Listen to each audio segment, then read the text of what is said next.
안녕하세요. 오늘 저희가 당신과 함께 좀 자세히 살펴볼 자료는요. SUV, 어린이 교통안전에 숨겨진 위험이라는 글입니다. 네.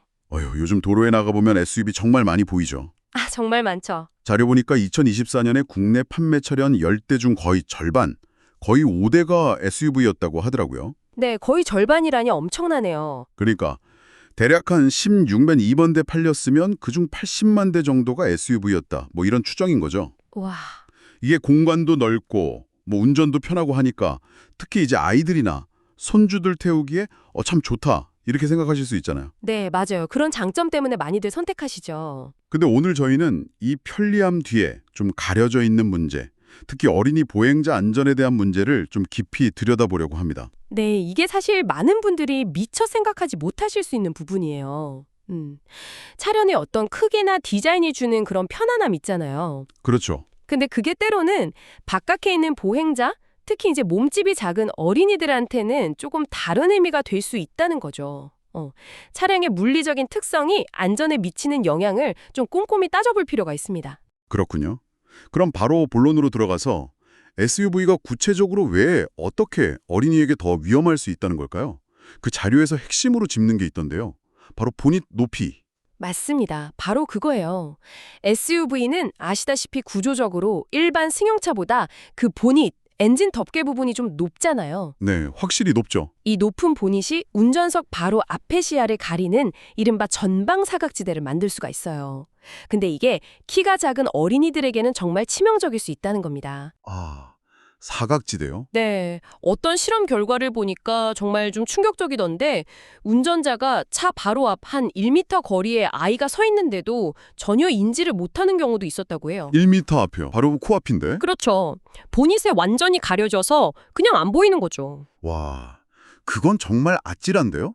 이게 단순히 운전 부주의의 문제를 넘어서는 어떤 그 구조적인 위험이 있다는 거네요? 맞습니다. 구조적인 문제죠. 그럼 혹시 사고가 났을 때 그 상황도 좀 다른가요? 승용차랑 비교해서요? 네, 바로 그 지점이 또 매우 중요합니다. 이 사고가 발생했을 때 충격 부위가 달라진다는 건데요. 충격 부위요? 네, 보닛이 높은 SUV는 이제 충돌하게 되면 아예 가심이나 복부 같은 아시겠지만 굉장히 중요한 부위죠. 네, 주요 장기들이 있는. 그렇죠. 그런 치명적인 부위에 직접 충격을 줄 가능성이 크다는 겁니다. 반면에 보닛이 좀 낮은 일반 승용차는 상대적으로 아이의 다리 쪽을 먼저 치게 되고요. 다리 쪽이요? 네, 그러면서 그 충격으로 아이가 차량 위로 이렇게 튕겨나가는 경우가 많아서 상대적으로 생존 가능성이 좀 더 높다고 분석이 됩니다. 그렇군요. 실제로 그 보건 통계를 봐도요. 어린이는 성인보다 교통사고 사망 확률이 한 3배나 높다고 하고요. 특히 SUV 같은 이런 대형 차량과 부딪혔을 때는 그 위험이 더욱 커진다고 지적하고 있습니다. 와, 3배나 높고 또 SUV는 더 위험하다니? 이거 듣고 보니 정말 심각한 문제네요.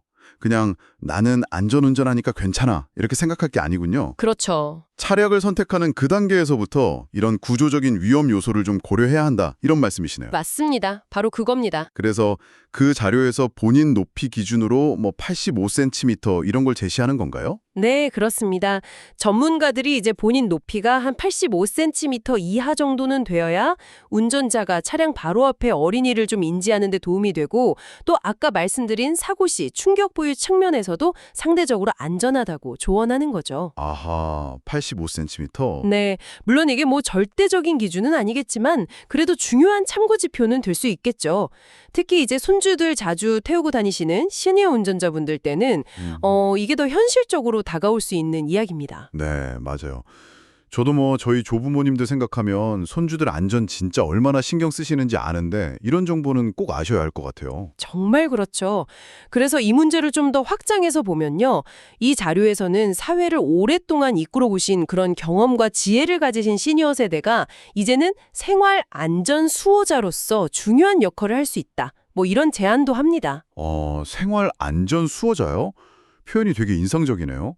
어떤 방안들인가요, 구체적으로? 네, 뭐 거창하게 들릴 수도 있는데 사실 일상에서 실천할 수 있는 것들이에요.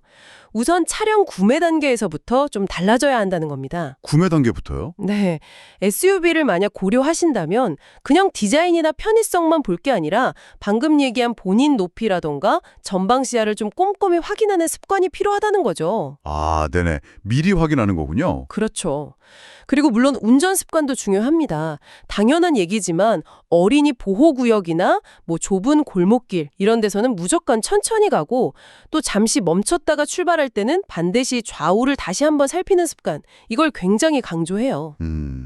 습관이 중요하죠. 네, 특히 그 출발하기 직전에 혹시 아이가 차 주변에서 놀고 있지는 않은지 이걸 꼭 확인하는 게 필수적이라고 말합니다. 와, 그거 정말 중요하죠. 듣고 보니까 당연한 것 같지만 우리가 바쁘다 보면 놓치기 쉬운 부분들이네요, 정말. 차량 주변 확인은 진짜 아무리 강조해도 지나치지 않죠. 맞습니다. 그리고 이런 개인적인 노력을 넘어서서 좀 더 적극적인 역할도 제안을 하는데요. 더 적극적인 역할이요? 네. 예를 들면 차량 안전 기준을 좀 더 강화해야 한다거나 아니면 어린이 보호를 위한 교통 정책을 좀 개선해야 한다. 이런 목소리를 내는 것 같은 사회적인 참여도 중요하다고 이야기합니다. 아, 정책적인 부분까지요? 네. 경험 많은 시니어 세대의 목소리가 더해진다면 분명히 변화를 만드는 데 큰 힘이 될 수 있겠죠. 그렇겠네요. 결국 오늘 우리가 쭉 살펴본 내용은 그 SUV의 편리함이라는 동전의 뒷면에는 어린이 안전이라는 우리가 정말 간과할 수 없는 문제가 있다는 점이네요. 네, 바로 그거죠. 특히 그 높은 보넷이 만드는 시야의 사각지대 문제, 그리고 사고가 났을 때 충격 부위가 달라져서 위험성이 커진다는 사실. 이걸 우리가 분명히 인지하는 게 중요하겠습니다. 맞습니다. 인지가 우선이죠.